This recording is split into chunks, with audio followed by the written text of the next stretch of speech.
Hello, నేను మీ Jukuri Mahesh, high court advocate. మనం ఇప్పుడు ఆస్తి పంపకాల్లో ఆడవాళ్లకు వాటా ఇవ్వాలా అంటే చట్టం ఏం చెప్తుందో చూద్దాం. ఆ విధంగా వాటా కావాలని అడిగే వాళ్ళు వేసుకునే సూట్ పేరే పార్టీషన్ సూట్. ఈ పార్టీషన్ సూట్ ద్వారా ఎవరైనా వ్యక్తులు, అసలు పార్టీషన్ సూట్ అంటేనే ఆస్తిని విభజించి వారికి రావాల్సిన వాటాని ఇవ్వమని చెప్తున్నది.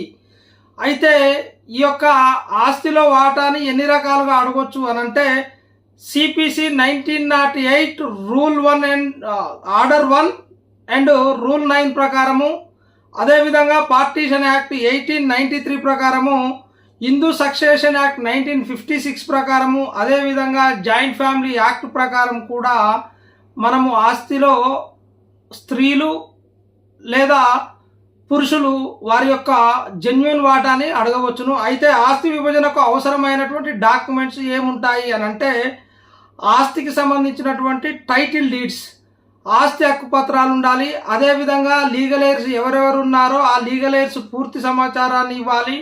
వంశవృక్షానికి సంబంధించినటువంటి సమాచారాన్ని కూడా ఇవ్వాలి.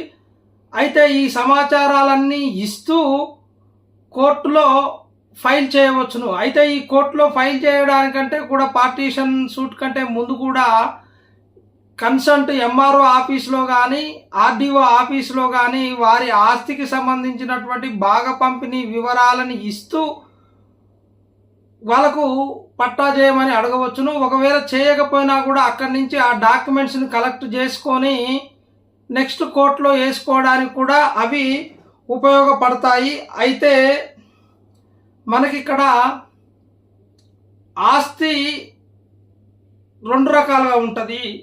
ఉదాహరణకి ముగ్గురు కుమారులు, ఇద్దరు కూతుర్లు ఉన్న సందర్భంలో వాళ్ళ తండ్రి సొంతంగా సంపాదించుకొని సెల్ఫ్ అక్వైర్డ్ అయితే ఒకలాగా, యాన్సిస్టర్ ప్రాపర్టీ అయితే ఒకలాగా ఉంటుంది. వారి తండ్రి స్వార్జితంగా సంపాదించుకున్న ఆస్తి వేరే వ్యక్తులకు అమ్మినప్పుడు కానీ లేదా ఆ ముగ్గురు కొడుకులకే ఆయన ఇష్ట ప్రకారం ఇచ్చినప్పుడు దాంట్లో వాటా అడిగినా రాదు. కానీ ఒకవేళ వారసత్వంగా వచ్చినటువంటి ఆస్తి అయిన సందర్భంలో పార్టీషన్ సూట్ వేస్తే